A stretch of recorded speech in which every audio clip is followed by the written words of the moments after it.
l'ombre, la lumière et le chemin vers soi. Bienvenue sur l'esprit de Jung.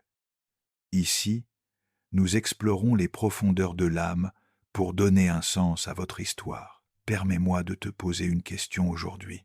Une question qui va être raisonnée en toi d'une manière que tu n'attends pas. As-tu déjà observé la façon dont certaines personnes te regardent? Pas un regard ordinaire. Non, un regard qui semble chercher quelque chose, qui hésite, qui s'approche, puis recule aussitôt, comme si cette personne voulait te dire quelque chose d'essentiel, mais que les mots restaient bloqués dans sa gorge.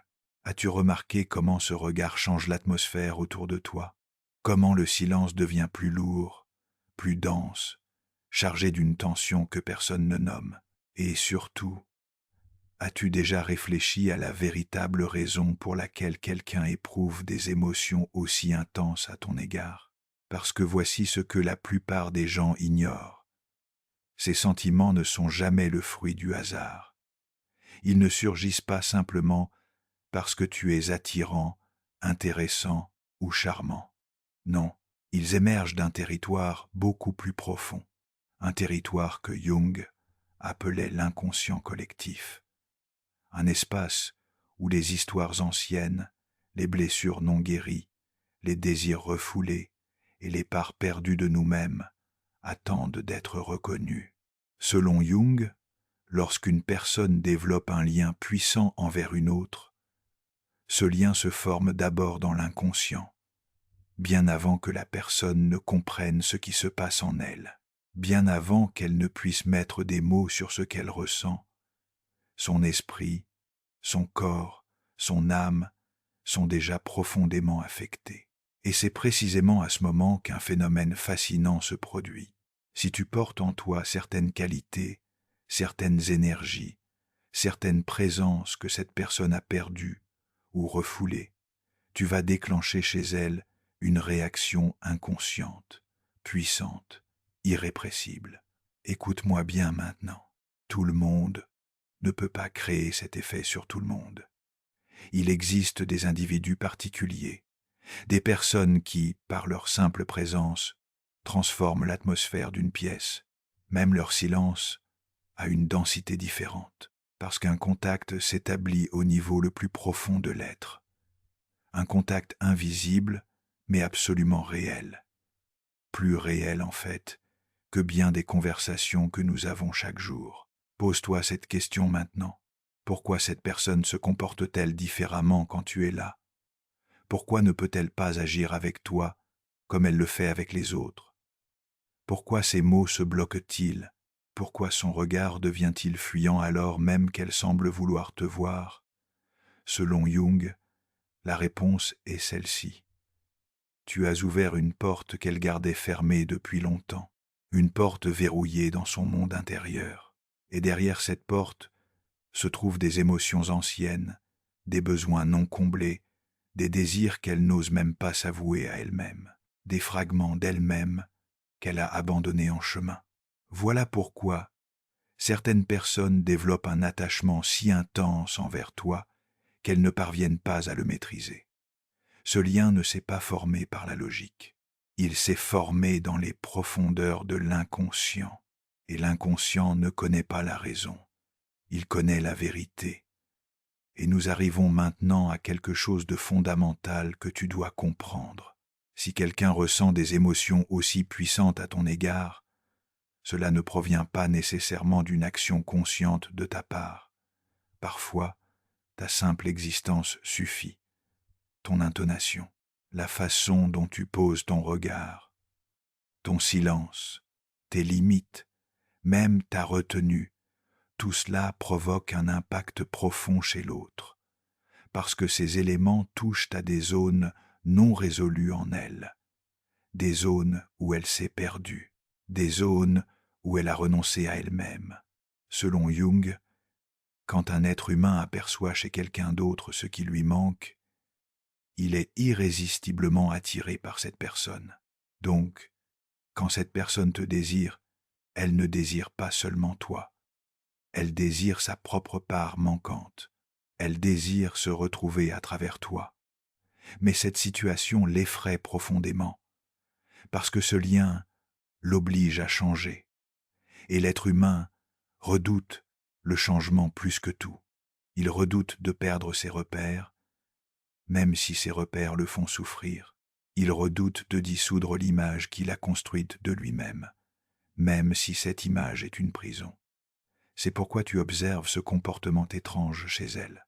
Elle s'approche de toi, puis s'éloigne. Elle semble attentionnée, présente, puis soudain, elle se tait complètement. Elle te cherche du regard, puis évite ton regard. Ce n'est pas de l'indécision, ce n'est pas un jeu, c'est une guerre intérieure, une bataille entre ce qu'elle désire et ce qu'elle craint, entre l'appel de son âme et la résistance de son ego. Maintenant, je vais te dire quelque chose d'essentiel. Écoute-moi avec attention. À la fin de cette exploration, tu comprendras très clairement pourquoi ce lien est apparu maintenant, pourquoi il s'intensifie précisément en ce moment de ta vie et de la sienne. Parce que, selon Jung, rien n'arrive par hasard dans les rencontres humaines. Chaque lien profond porte un sens. Chaque attraction intense révèle quelque chose sur notre chemin d'individuation. Mais avant de continuer, sache ceci. Si quelqu'un est tombé follement amoureux de toi, si quelqu'un ressent pour toi des émotions qu'il ne peut contrôler, ce n'est jamais aléatoire. C'est une réaction profonde de l'inconscient que tu as déclenchée sans même le savoir, sans même le vouloir. Et dans un instant, nous allons commencer à décortiquer, étape par étape, le mécanisme de ce processus. Mais d'abord, arrête-toi une seconde, respire, sens cette tension dans ta poitrine. Quand tu penses à cette personne, ne la fuis pas. Observe-la simplement. Plongeons maintenant dans les profondeurs de cette dynamique, parce qu'à ce stade, la plupart des gens se trompent complètement sur ce qui se passe. Ils pensent que si quelqu'un ressent des émotions aussi fortes pour eux, c'est uniquement du désir, de l'attirance. De l'amour peut être, mais c'est bien plus complexe que cela, bien plus ancien. Si tu ressens déjà ce lien profond dont je parle, si tu reconnais cette dynamique dans ta propre vie, écris dans les commentaires, je le ressens, parce que reconnaître ce qui se passe est le premier pas vers la compréhension. Selon Jung, l'être humain commence à vivre, à travers une autre personne, un conflit qu'il ne peut résoudre en lui-même. C'est ce qu'on appelle la projection, mais pas la projection au sens superficiel du terme, la projection archétypale. Donc quand cette personne te regarde, elle ne voit pas seulement toi, elle se voit elle-même. Elle voit ses propres potentialités non réalisées. Elle voit les parts d'elle-même qu'elle a abandonnées, les qualités qu'elle a refoulées, les désirs qu'elle a étouffés. Et cela la met profondément mal à l'aise, parce que tu touches à des aspects qu'elle a enterrés. Réfléchis à cela un instant. Pourquoi est-elle plus calme, plus sereine, plus équilibrée quand tu n'es pas là? Mais dès que tu apparais, dès que tu entres dans son champ de vision, ses émotions lui échappent complètement. Pourquoi son esprit ne se tait-il pas quand elle pense à toi? Pourquoi ne peut-elle pas simplement t'oublier, passer à autre chose, continuer sa vie? Parce que ce lien ne correspond pas à l'ordre habituel de son existence. Il ne rentre pas dans les cases. Il ne suit pas la logique à laquelle elle est habituée. Et l'ego humain déteste tout ce qui ne peut pas être contrôlé, catégorisé, rationalisé. Selon Jung, l'être humain réagit de deux façons face à ce qu'il ne peut pas maîtriser. Soit il fuit complètement, soit il devient obsessionnel, soit il se ferme, soit il s'ouvre trop. Cette personne oscille entre ces deux extrêmes. Parfois, elle veut se rapprocher de toi. Elle cherche ta présence. Elle t'envoie des signaux subtils. Elle crée des occasions de te voir. Parfois, au contraire, elle se retire complètement. Elle t'ignore, elle fait comme si tu n'existais pas. Mais ensuite, un seul de tes regards la fait craquer. Ce n'est pas un jeu, ce n'est pas une manipulation. C'est l'inconscient qui se débat. C'est l'âme qui cherche sa voie entre la peur et le désir. Parce que tu perturbes un équilibre dans son monde intérieur, un équilibre fragile qu'elle a mis des années à construire, peut être un besoin qu'elle réprime depuis longtemps, peut être un désir qu'elle refuse d'accepter, ou peut être une émotion qu'elle craint plus que tout. Et quand l'être humain se sent menacé dans son identité, il ne peut plus utiliser sa logique. C'est pourquoi ses comportements semblent incohérents, contradictoires, imprévisibles. Mais sache ceci, cette incohérence ne vient pas d'un manque d'intérêt. Au contraire, elle provient d'une intensité excessive, d'une intensité qui la dépasse. Selon Jung, un lien véritable ne calme pas une personne. Il la secoue, il la déstabilise, car un lien authentique représente un danger pour l'ego. L'ego veut le contrôle, il veut la prévisibilité, il veut la sécurité, il veut rester dans sa zone de confort. Mais toi, tu bouscules complètement la zone de contrôle de cette personne. Tu introduis l'imprévisible, l'inconnu, le chaos créateur, et cela, l'ego le perçoit comme une menace existentielle. C'est pourquoi elle tente parfois de ne pas penser à toi. Elle essaie de se distraire, de se concentrer sur d'autres choses, de remplir son esprit avec du bruit, du travail, des occupations. Mais la nuit, quand son esprit se tait, quand les défenses tombent, tu réapparais, toujours, car l'émotion refoulée s'exprime dans le silence. Et le point crucial se trouve exactement ici. Cette personne n'hésite pas entre te choisir ou non. En réalité, elle hésite entre se choisir elle-même ou non, entre devenir qui elle est vraiment ou rester qui elle croit devoir être. Si elle se rapproche de toi, si elle accepte ce lien, elle devra changer certaines choses dans sa vie, ses habitudes quotidiennes, ses projets futurs, ses priorités, peut être même son identité entière.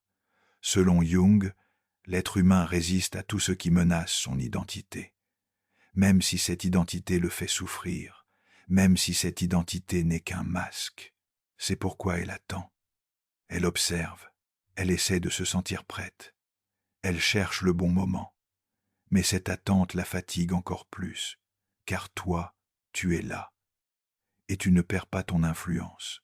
Maintenant, je vais dire quelque chose de très important. Ce lien ne s'affaiblit pas avec le temps. Il ne se dilue pas. Il ne disparaît pas simplement parce qu'on l'ignore. Non. Soit il explose après avoir été refoulé trop longtemps, soit il est accepté avec courage. Il n'y a pas de milieu, et la tension à l'intérieur de cette personne augmente de jour en jour, parce qu'elle ne peut pas cesser de te ressentir. Mais elle ne sait pas non plus comment gérer ce sentiment, comment l'intégrer dans sa vie. C'est pourquoi ses comportements deviennent de plus en plus confus. Ses regards sont lourds, chargés de non-dits. Son silence est tendu, électrique. Mais ce silence n'est pas une fin. Ce silence est l'annonce d'une rupture intérieure. Et cette rupture avance vers un point qui pourrait tout transformer. Prends un instant maintenant. Respire profondément. Sens-tu cette tension dont je parle? Sens-tu comment elle vibre entre vous deux? Ne cherche pas à la comprendre. Ressens-la simplement.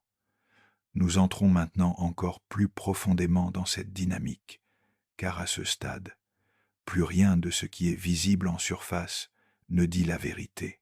Cette personne peut sembler calme vue de l'extérieur. Elle peut donner l'impression de continuer sa vie quotidienne normalement.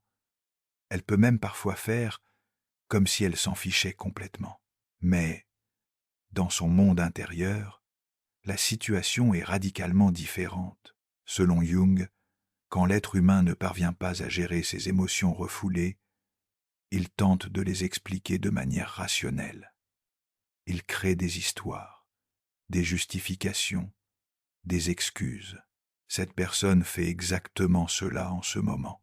Elle se dit à elle-même, ce n'est qu'une impression passagère, ça va finir par passer, ce n'est pas juste, ça ne devrait pas arriver maintenant, ce n'est pas le bon moment, ce n'est pas la bonne personne.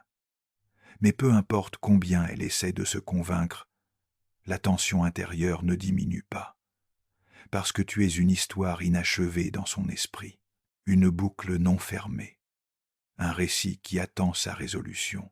Et selon Jung, l'être humain ne peut pas oublier les histoires restées en suspens. L'inconscient ne le permet pas. Tout ce qui reste flou, non résolu concernant toi, grandit dans son inconscient. Un mot que tu n'as pas prononcé, un geste que tu n'as pas fait, un regard que vous avez échangé, un moment où quelque chose aurait pu se passer mais ne s'est pas passé. Tout cela tourne encore et encore dans son esprit, comme un disque rayé, comme une question sans réponse. Selon Jung, l'inconscient se nourrit de questions sans réponse. Il se nourrit de mystères, il se nourrit de ce qui reste dans l'ombre. Et plus quelque chose reste dans l'ombre, plus il prend de l'ampleur. C'est pourquoi, chaque fois qu'elle pense à toi, elle ne ressent pas seulement ton absence, elle ressent également le vide en elle-même, le manque, l'incomplétude.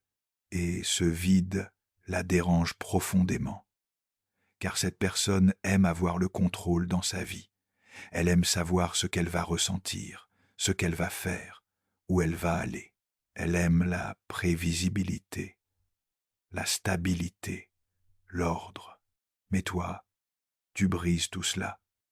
Tu n'étais pas dans ses plans, tu n'étais pas prévu, tu n'étais pas attendu.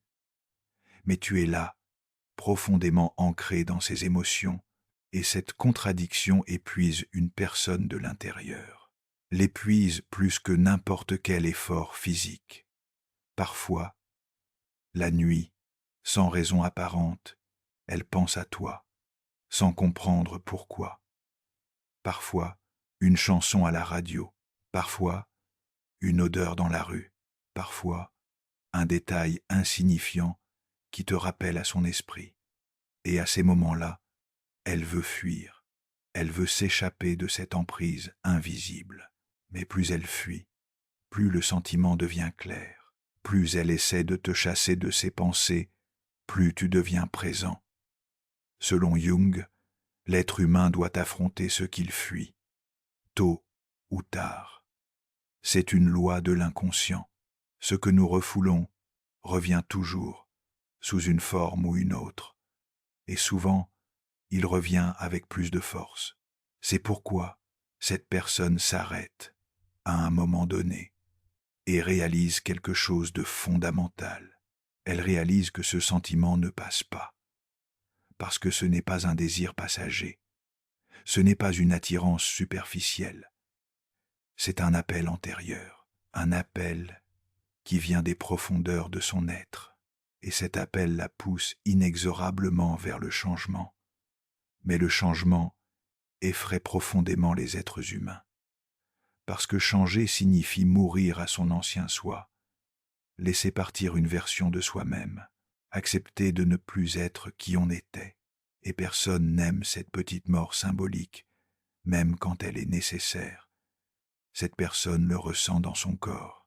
Elle sait, au niveau le plus profond, que si elle fait un pas vers toi, elle ne pourra plus retourner à son ancien équilibre.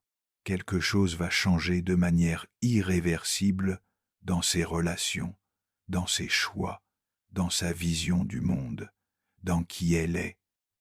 C'est pourquoi elle résiste intérieurement avec tant de force, mais en même temps, paradoxalement, elle s'attache encore plus à toi. Même si cela semble contradictoire, c'est en fait profondément humain. Selon Jung, les liens les plus puissants sont ceux auxquels nous résistons le plus, parce que ces liens nous transforment, Si toi aussi tu veux dépasser cette résistance, si toi aussi tu sens cet appel vers quelque chose de plus grand que toi, écris dans les commentaires « J'accepte » parce que l'acceptation est le début de la transformation. Cette personne en est consciente quelque part, mais elle n'a pas encore trouvé le courage. C'est pourquoi elle est, en ce moment précis, dans le silence. Mais ce silence n'est pas un oubli. Ce silence n'est pas une fin. Ce silence est une préparation.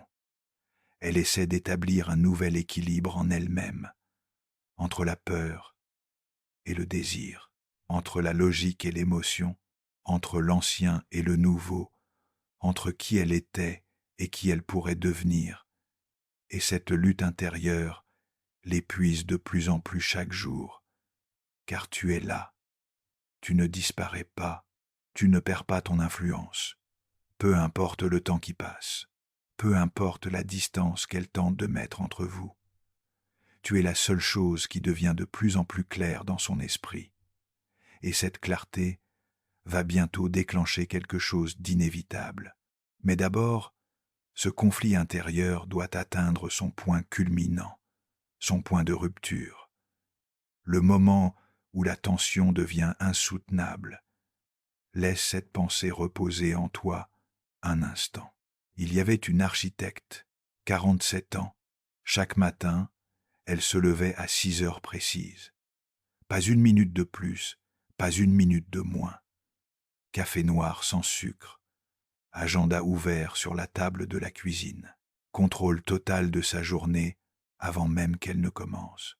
Elle menait sa vie comme elle concevait ses bâtiments, avec précision mathématique, symétrie parfaite, équilibre rigoureux, rien ne dépassait, rien ne dérangeait, pas d'imprévu, pas de chaos, tout était calculé, mesuré, maîtrisé. C'était sa façon de se sentir en sécurité dans un monde qu'elle percevait comme dangereux. Puis, lors d'une conférence sur l'architecture durable, elle rencontra quelqu'un, un collègue qu'elle connaissait à peine de nom. Ils échangèrent quelques mots pendant la pause café. Rien de plus. Une conversation banale sur les nouveaux matériaux écologiques. Mais cette nuit-là, en rentrant chez elle, quelque chose d'étrange se produisit. Elle sentit une tension inhabituelle dans sa poitrine. Une oppression légère, mais persistante. Comme si quelque chose s'était déplacé à l'intérieur. Comme si un équilibre ancien avait été perturbé. Elle prit un bain chaud, pensant que c'était de la fatigue. Mais la tension ne disparut pas. Les semaines suivantes, cette sensation étrange ne fit que grandir. Elle pensait à cette personne sans raison apparente. Le matin, en préparant son café. L'après-midi, en révisant des plans architecturaux. Le soir, avant de s'endormir, elle se disait à elle-même « Ce n'est rien, ça va passer, c'est juste une impression ». Mais ça ne passait pas, au contraire, ça s'intensifiait. Et cela la mettait profondément mal à l'aise, car elle n'avait pas l'habitude de ne pas contrôler ses émotions. Un soir, elle se réveilla à 3 heures du matin, le cœur battant violemment. Elle était en sueur. Elle avait rêvé de cette personne, sans même savoir pourquoi. Elle posa sa main sur sa poitrine et se rendit compte de quelque chose de troublant. Ce n'était pas de l'anxiété, c'était autre chose, une reconnaissance. Quelque chose en elle savait, avant que son esprit ne comprenne. Elle commença alors à éviter activement cette personne. Elle refusa des invitations à des événements professionnels où elle savait qu'elle serait présente. Elle prit de la distance volontairement. Elle essaya de l'effacer de ses pensées. Mais plus elle s'éloignait physiquement, plus la tension intérieure augmentait, car l'inconscient ne négocie pas avec la fuite. Il ne se laisse pas manipuler par les stratégies de l'ego. Il a ses propres lois, ses propres rythmes, ses propres exigences. 6 mois plus tard, lors d'une autre rencontre professionnelle inévitable, elle osa enfin faire quelque chose de courageux. Elle s'approcha de cette personne et lui parla. Pas de tout, pas des sentiments profonds qu'elle ressentait, juste de ce qu'elle percevait à l'intérieur, de cette tension inexplicable. Et cette personne lui répondit avec une simplicité désarmante. Moi aussi, je ressens ça depuis le premier jour. Je pensais être le seul. Ce qui changea dans sa vie ce jour-là ne fut pas seulement l'ouverture d'une relation. Ce fut quelque chose de beaucoup plus profond. Ce fut la compréhension qu'elle ne pouvait plus vivre selon ses plans rigides, que son inconscient savait quelque chose que sa logique refusait obstinément d'admettre, ce que son corps lui disait, bien avant que son esprit ne l'accepte. Certains liens ne se contrôlent pas, ils ne se planifient pas, ils ne rentrent pas dans des cases. Ils se vivent avec courage et authenticité, où ils nous hantent pour le reste de notre existence. Jusqu'à présent, nous avons exploré en profondeur comment un lien inconscient dissout progressivement l'ancienne identité pour laisser place à un soi plus authentique. Dans la vie réelle, cela se manifeste quand une personne commence à parler différemment, à reconsidérer ses valeurs fondamentales, même à remettre en question toute sa conception de l'amour. Mais il y a quelque chose d'encore plus essentiel dont nous devons parler maintenant. Comment cette personne passe-t-elle du silence à la parole, de l'immobilité au mouvement, de la peur au courage? Nous arrivons maintenant à un endroit très crucial que tu dois absolument remarquer. Car, à ce point précis de la dynamique, ce ne sont plus simplement ses émotions qui sont en jeu, c'est son identité entière qui commence à se transformer.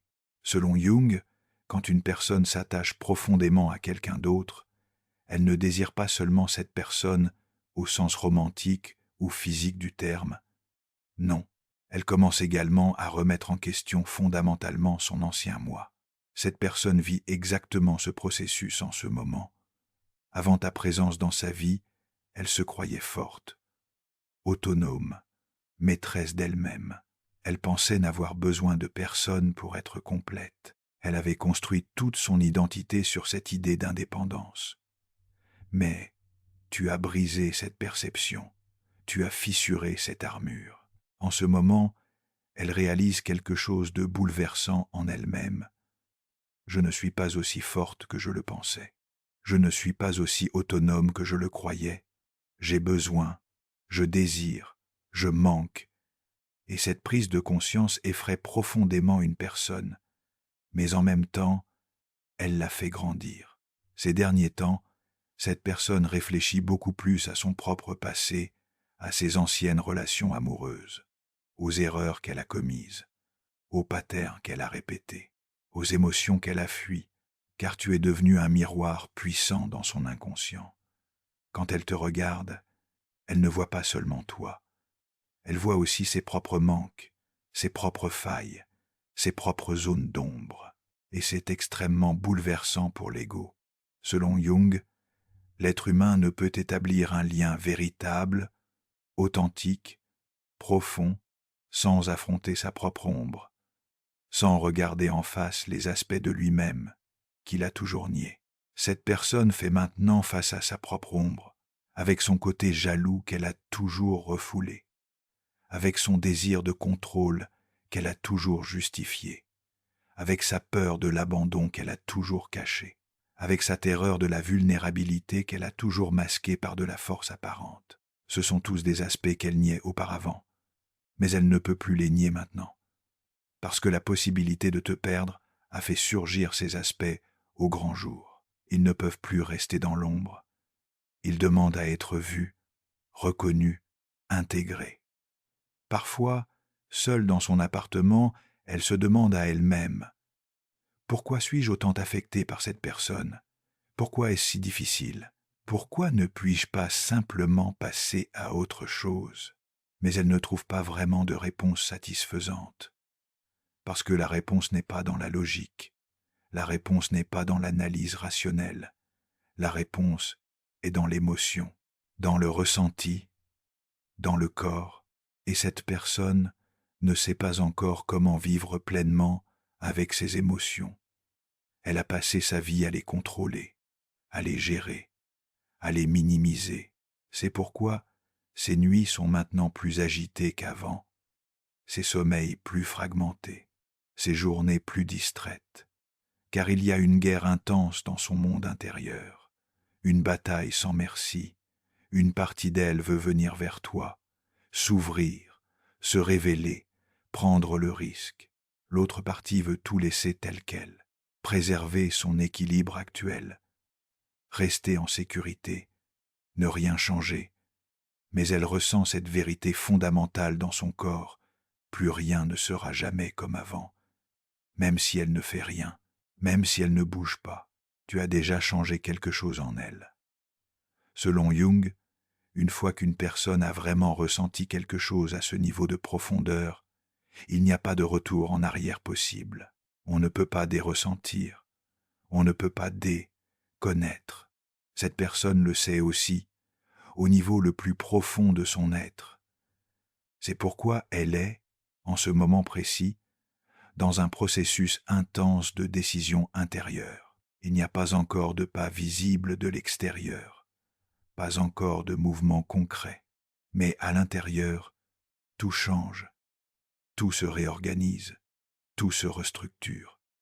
Et ce changement ne sera pas silencieux longtemps, parce que quand une personne change de l'intérieur, cela finit toujours par se manifester à l'extérieur. Quand une personne change, son énergie change. La façon dont elle occupe l'espace change. Son regard change. Le timbre de sa voix change. Ses réactions changent. Ses priorités se déplacent. Cette personne traverse exactement cette phase de transformation en ce moment.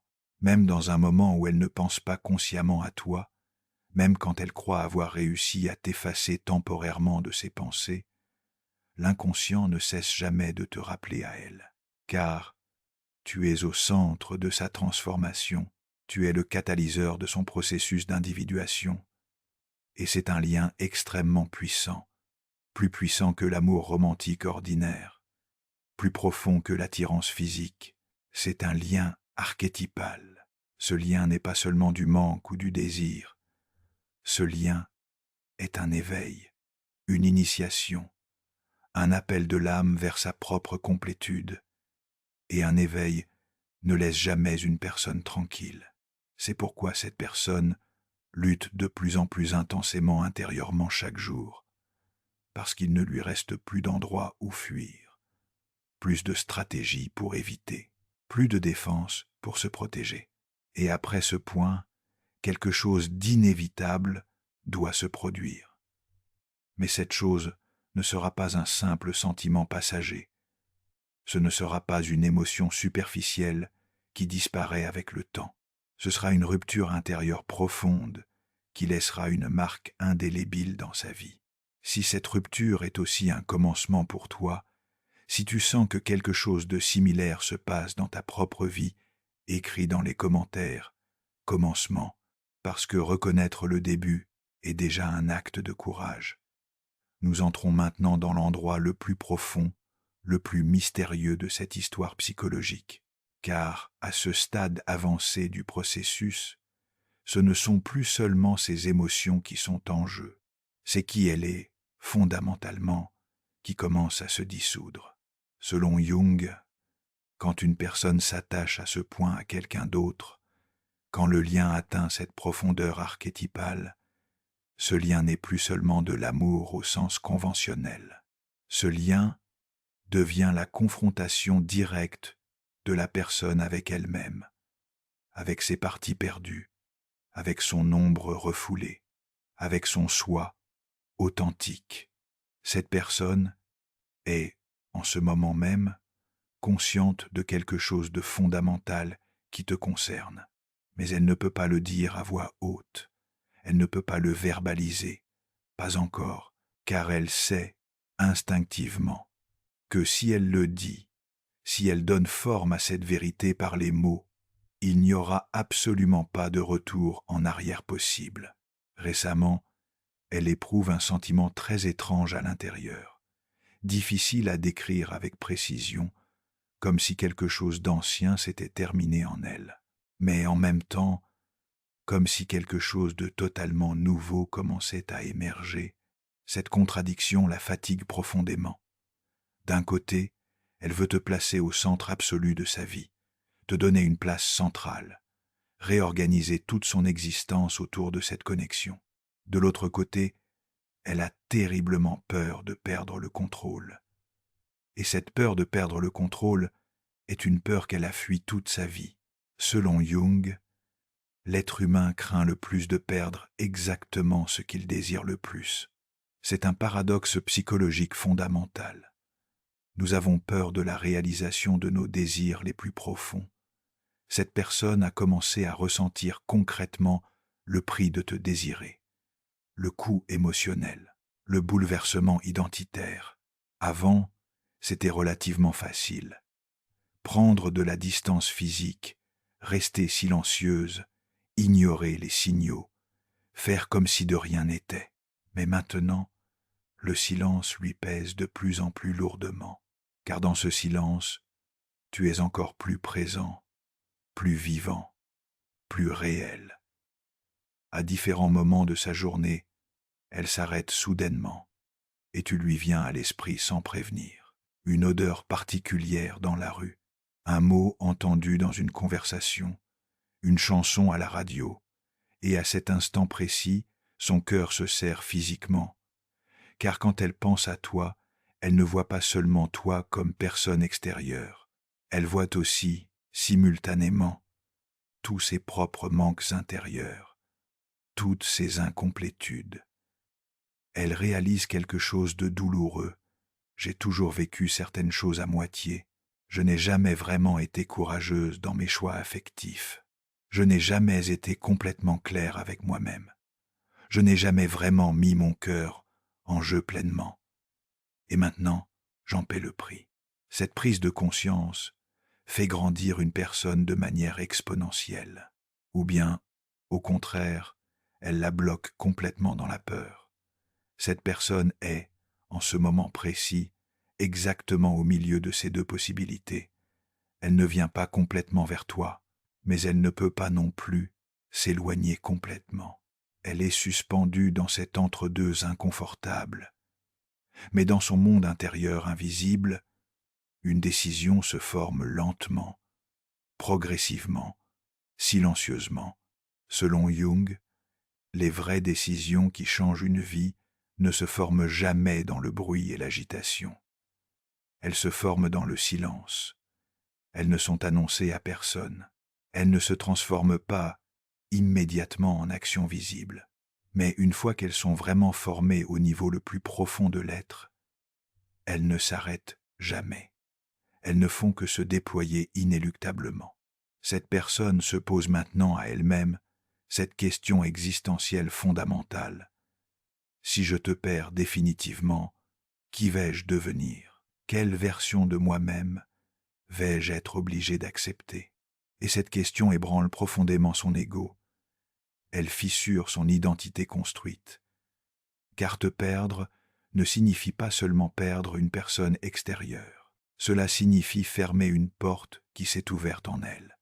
Une porte vers des possibilités nouvelles, vers des versions d'elle-même qu'elle n'a jamais explorées.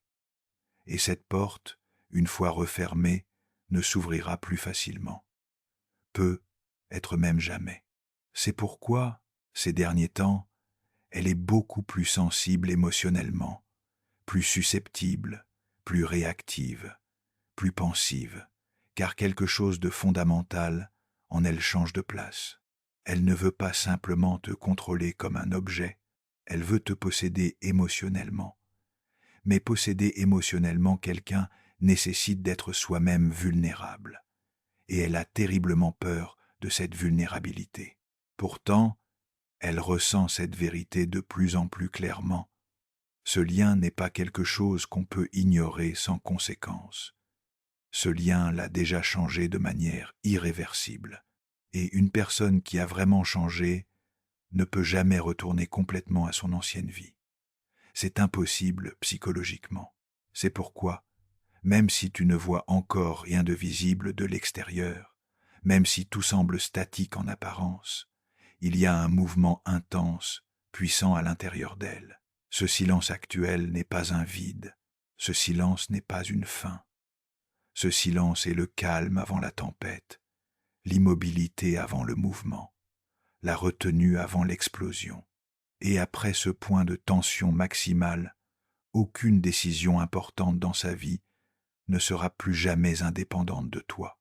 Tu es devenu une référence interne, un point fixe dans son univers psychologique. Il y avait un médecin, 52 ans. Il avait toujours été celui qui guérissait les autres, qui écoutait patiemment leurs souffrances, qui restait calme et professionnel face à la douleur. Sa vie était parfaitement ordonnée, ses émotions soigneusement maîtrisées et compartimentées. Il pensait sincèrement que cette maîtrise émotionnelle était une force, un atout, une qualité professionnelle essentielle. Puis, un jour tout à fait ordinaire, il rencontra une personne lors d'une conférence médicale, quelqu'un qui ne demandait rien de particulier, qui ne parlait pas excessivement, qui se contentait simplement d'exister avec une présence tranquille. Et cette simple existence, cette présence sans effort, le déstabilisa complètement. Au début, il ne comprit absolument pas pourquoi il pensait à cette personne après leurs rares échanges superficiels. Il se disait rationnellement « c'est juste de la curiosité intellectuelle, rien de plus ». Mais la nuit, quand il se couchait, il sentait une pression étrange dans sa poitrine, quelque chose qu'il n'arrivait pas à identifier médicalement, quelque chose qu'il n'arrivait pas à nommer avec ses connaissances scientifiques. Il essaya de rationaliser ce phénomène. Il se plongea encore plus intensément dans son travail. Il évita soigneusement toutes les occasions de revoir cette personne. Il augmenta ses gardes à l'hôpital. Il se surchargea de responsabilités. Mais plus il évitait, plus l'image de cette personne devenait paradoxalement claire dans son esprit, plus nette, plus présente. Un soir, complètement seul dans son appartement silencieux, il réalisa quelque chose de bouleversant. Toute sa vie d'adulte, il avait eu peur profondément d'une seule chose, perdre le contrôle absolu de ses émotions, car il croyait sincèrement que le contrôle émotionnel était synonyme de force intérieure, que la vulnérabilité était synonyme de faiblesse.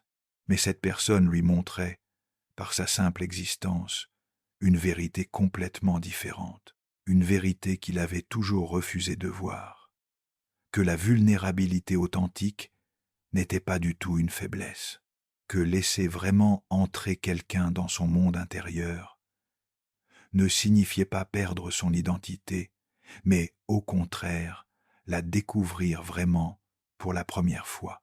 Un mois plus tard, après des semaines de lutte intérieure intense, il fit quelque chose qu'il n'avait jamais fait de toute sa vie.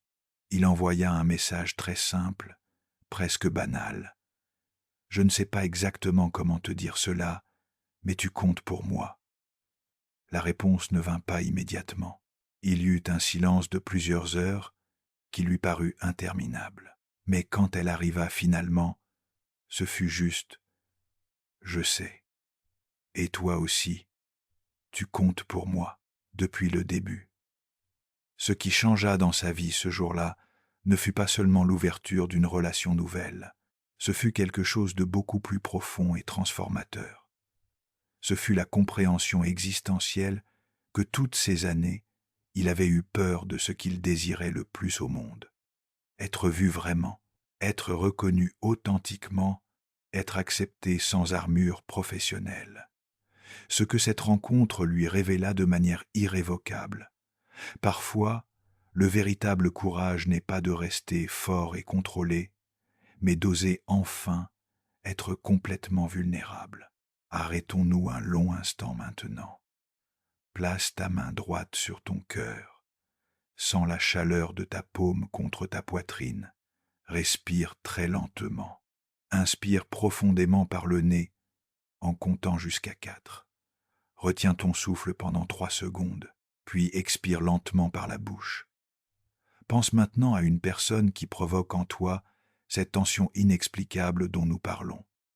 Ne cherche surtout pas à analyser intellectuellement, ne cherche pas à comprendre.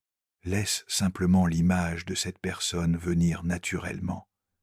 Sens maintenant ce qui se passe concrètement dans ton corps. Où ressens-tu physiquement cette présence? Dans ta poitrine, dans ton ventre, dans ta gorge, dans tes épaules? Cette sensation corporelle n'est pas de l'anxiété pathologique, c'est de l'information pure. C'est ton inconscient qui te parle directement à travers les sensations de ton corps. Écoute-le. 3 respirations encore, très lentes, très profondes, conscientes. Ne te précipite pas. Reste dans ce ressenti quelques instants. Laisse-le t'habiter pleinement quand tu es vraiment prêt. Et seulement quand tu es prêt, reviens ici. Nous sommes maintenant arrivés à l'endroit le plus clair, le plus lumineux de cette exploration. Car à ce point précis du processus, cette personne ne peut absolument plus fuir. Elle ne peut plus se cacher. Elle ne peut plus prétendre. Selon Jung, quand l'être humain s'attache vraiment à un niveau archétypal profond, il finit toujours par franchir un dernier seuil existentiel, un point de non-retour absolu. Soit il risque absolument tout, soit il porte un vide existentiel en lui pour le reste de sa vie. Il n'y a pas de troisième option, il n'y a pas de compromis possible. Cette personne est, en ce moment précis, exactement à ce seuil décisif. Ces derniers jours, la pression émotionnelle en elle a considérablement augmenté. Son cœur bat physiquement plus vite, même au repos. Ses nuits de sommeil sont fragmentées, interrompues par des réveils soudains. La nuit, elle pense à toi de manière obsessionnelle, et elle a maintenant réalisé cette vérité fondamentale. Attendre passivement ne la protège absolument pas. Rester silencieuse ne la rend pas plus forte. C'est exactement l'inverse. Au contraire, chaque fois qu'elle choisit le silence, chaque fois qu'elle choisit l'inaction, elle te perd un peu plus. Elle se perd elle-même un peu plus. Selon Jung, quand l'être humain s'approche dangereusement de la perte définitive de quelque chose qu'il désire profondément, son vrai moi authentique apparaît enfin. Les masques tombent, les défenses s'effondrent. C'est exactement pourquoi cette personne a maintenant énormément de mal à maintenir son ancienne posture. Il y a une pulsion irrépressible en elle, une pulsion qu'elle ne peut plus ignorer, la pulsion de t'appeler, d'écrire, de se manifester, de donner un signe clair. Elle a beaucoup, énormément lutté pour réprimer cette pulsion, pour la contrôler, pour la maîtriser, mais totalement en vain, car l'émotion profondément refoulée ne disparaît jamais simplement. Elle revient toujours, elle revient simplement beaucoup plus durement, beaucoup plus intensément. Cette personne vit exactement ce retour du refoulé en ce moment. Elle perçoit maintenant ton absence non plus comme un simple manque, mais comme une menace existentielle. Et c'est psychologiquement très important, très significatif. Car la perception de menace pousse toujours inévitablement une personne à agir. C'est pourquoi, dans la période très proche à venir, il y aura nécessairement un changement visible dans ses comportements, plus net, plus déterminé, plus ouvert, plus direct, car la possibilité réelle de te perdre définitivement la fait enfin mûrir émotionnellement. Elle ne joue plus à des jeux psychologiques. Elle ne se trompe plus elle-même avec des justifications rationnelles. Il y a maintenant en elle une phrase absolument claire, cristalline. Je ne peux plus reporter cela davantage. Je ne peux plus attendre. Selon Jung, un lien authentiquement véritable ne s'approfondit jamais simplement avec le temps passif. Il s'approfondit uniquement avec le courage actif, avec l'audace d'être vulnérable. Et cette personne a commencé, enfin, à rassembler ce courage intérieur. Peut être pas exactement de la façon dont tu l'attends. Peut être pas au moment précis que tu as imaginé dans ta tête, mais de l'intérieur, au niveau le plus profond de son être, c'est définitivement en train de se produire, et c'est extrêmement important, crucial même, car un pas qui vient vraiment de l'intérieur, qui vient du plus profond de l'âme, ne reste jamais à moitié fait. Il se complète toujours. Si toi aussi tu ressens intensément cette dynamique, si toi aussi tu reconnais ce processus dans ta propre expérience, ce n'est absolument pas une coïncidence. Certains liens fonctionnent complètement sans mots, sans explication, sans justification. Sur cette chaîne, nous abordons toujours l'amour, le lien humain, l'esprit et le monde intérieur de l'être humain selon la perspective jungienne. Ici, il n'y a jamais de surface. Ici, il n'y a jamais de masque social. Seulement la vérité psychologique profonde. Pour affirmer ta propre vérité intérieure, pour reconnaître ton propre courage, écris dans les commentaires « Courage », si toi aussi tu es vraiment prêt à entendre la vérité nue, sans filtre, tu es exactement au bon endroit. Maintenant, laisse-moi te parler de quelque chose que vraiment personne ne dit jamais ouvertement. Ce moment précis où une personne réalise qu'elle ne peut absolument plus prétendre, que le masque social ne tient plus du tout. Il y a un point de non-retour absolu dans chaque lien profondément authentique. Ce point n'est jamais marqué par une grande conversation dramatique ou un geste spectaculaire. Il est marqué uniquement par un effondrement intérieur silencieux, un instant de vérité absolue où la personne se rend compte « Je ne suis plus du tout qui j'étais avant de te connaître.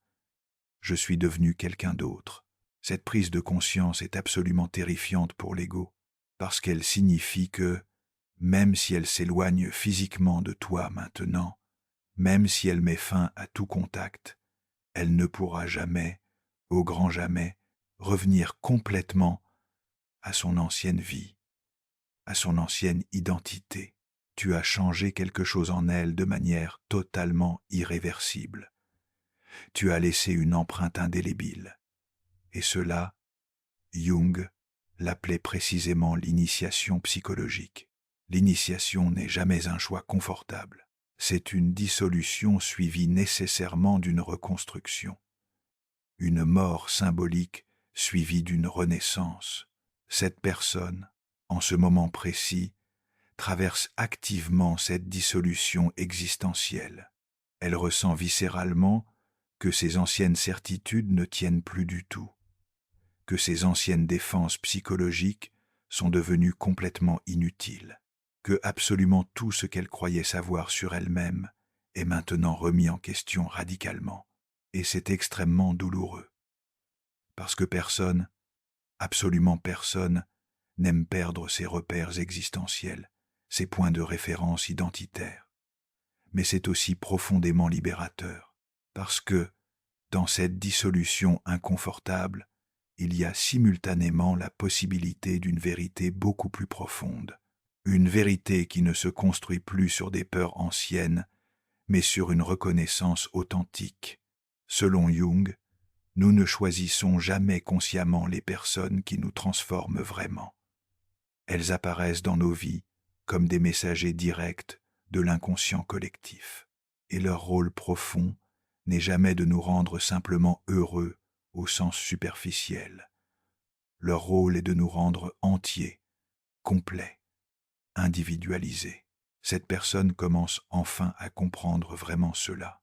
Elle commence à comprendre que ce qu'elle ressent intensément pour toi n'est pas seulement du désir romantique ou de l'attirance physique.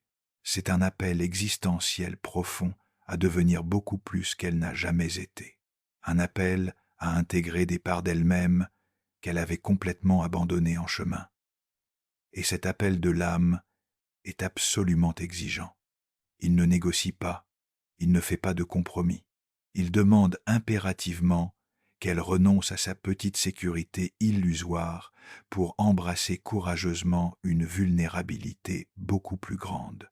Il demande qu'elle arrête définitivement de vouloir tout contrôler pour commencer enfin à vraiment ressentir. Il demande qu'elle cesse absolument de fuir pour enfin affronter ce qui doit être affronté. Et cette exigence radicale de l'inconscient la met maintenant face à une décision existentielle majeure. Une décision qui va définir le reste de son existence. Vas-tu vraiment vers cette personne? Vas-tu te laisser complètement transformer par ce lien ou vas-tu rester prisonnière dans la fausse sécurité de ton ancienne identité, même si elle ne te convient absolument plus? Cette décision fondamentale ne peut jamais être prise par la logique rationnelle. Elle ne peut être prise que par l'écoute intérieure profonde, par la connexion avec le soi authentique. Et cette personne, en ce moment précis, est exactement dans cette écoute silencieuse.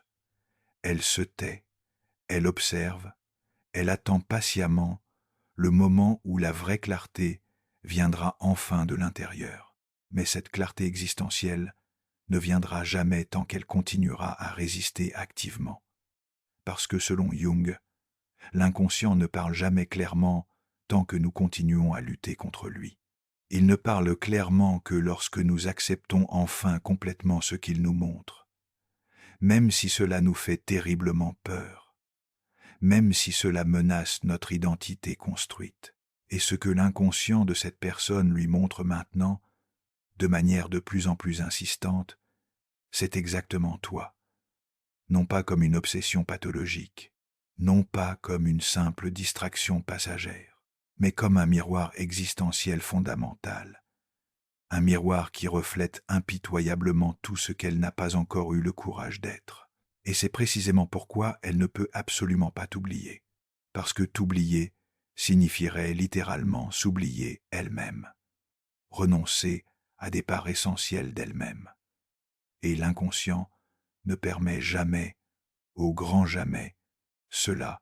Il ramène toujours inexorablement ce qui a été refoulé, encore et encore, avec une insistance croissante, jusqu'à ce que nous ayons finalement le courage de le regarder directement en face. Cette personne est maintenant extrêmement proche de ce courage final. Elle sent viscéralement qu'elle ne peut plus attendre indéfiniment, que le silence devient psychologiquement insupportable, que l'absence devient émotionnellement trop lourde à porter, et que quelque chose de décisif doit absolument se passer très bientôt, même si elle ne sait pas encore exactement sous quelle forme, même si elle ne peut pas encore prévoir exactement comment. Mais elle sait maintenant une chose avec une certitude absolue. Elle ne peut plus continuer à vivre en faisant semblant, en portant un masque, en se mentant à elle-même. Et c'est déjà un pas énorme, un pas gigantesque dans le processus d'individuation.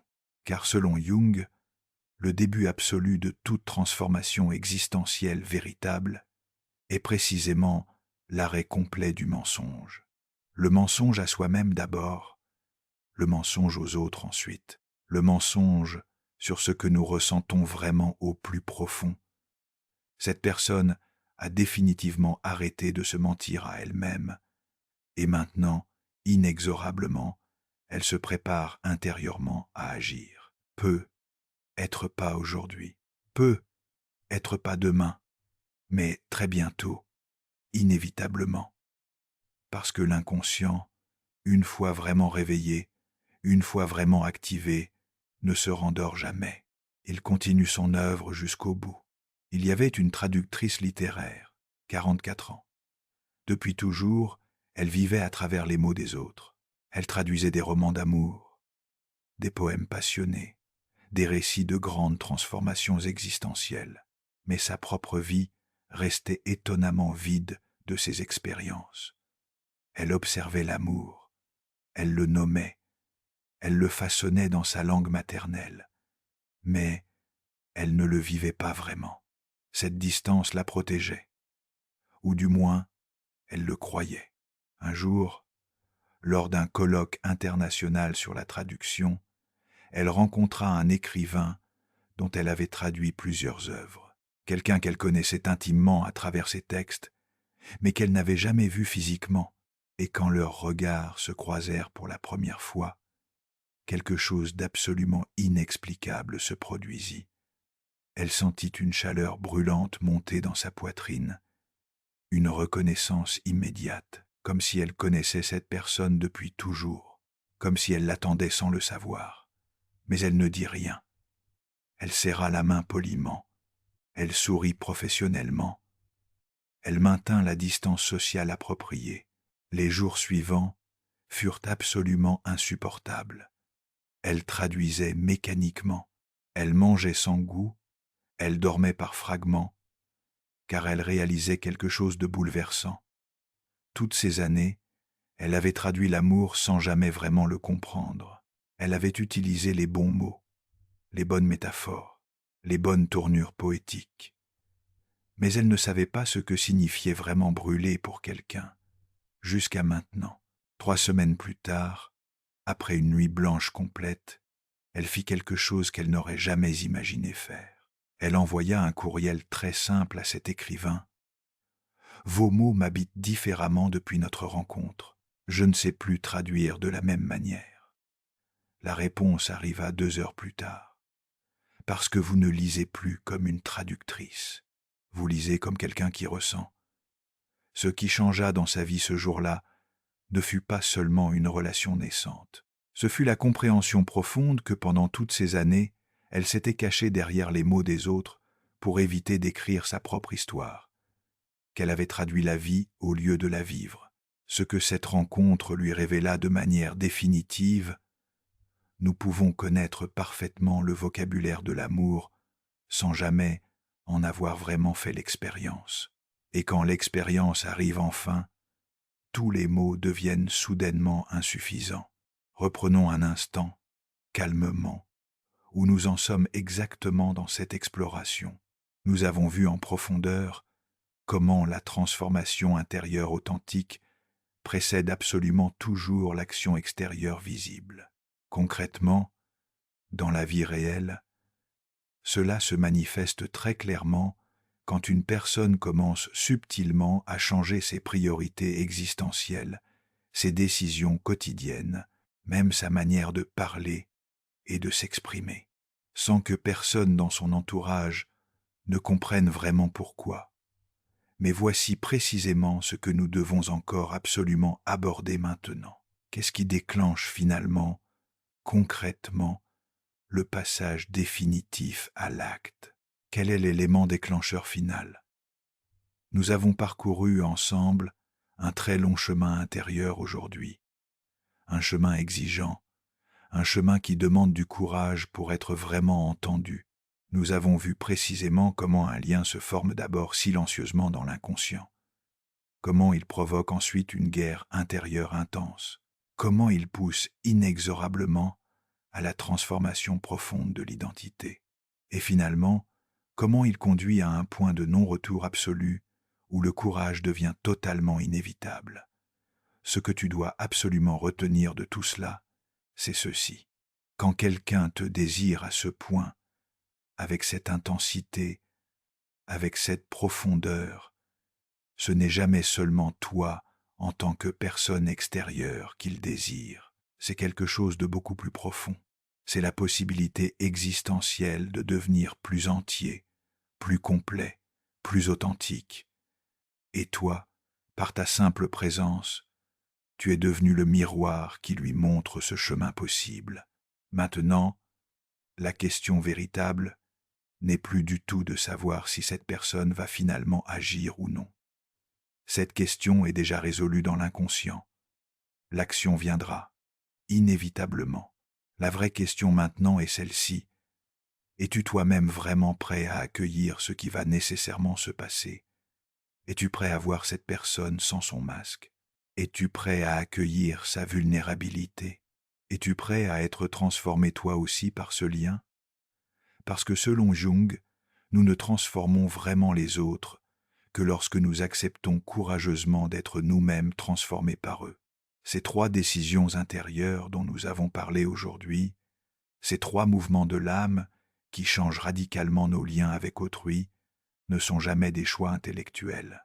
Ce sont des actes de courage existentiel. La première décision, reconnaître honnêtement ce que l'autre éveille vraiment en nous, sans chercher à le contrôler ou à le rationaliser. La deuxième décision, accepter courageusement de voir notre propre ombre dans le miroir que l'autre nous tend, au lieu de la projeter sur lui. La troisième décision, oser enfin être vulnérable, authentique, présent, même si cela menace l'image que nous avons construite de nous-mêmes. Ces trois décisions ne se prennent pas une seule fois, elles se renouvellent chaque jour, chaque instant, car le chemin de l'individuation n'est jamais terminé.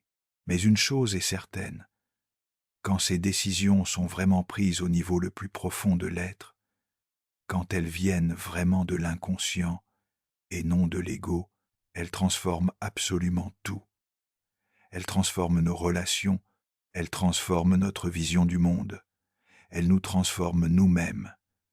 Et cette transformation, bien qu'elle soit parfois douloureuse, est toujours porteuse de sens, toujours porteuse de vérité, toujours porteuse de vie authentique. Portez votre lumière dans vos zones d'ombre. Merci d'avoir exploré l'esprit avec nous. À bientôt sur l'Esprit de Jung. Si ce voyage au cœur de l'esprit résonne en vous, abonnez-vous pour poursuivre cette exploration ensemble.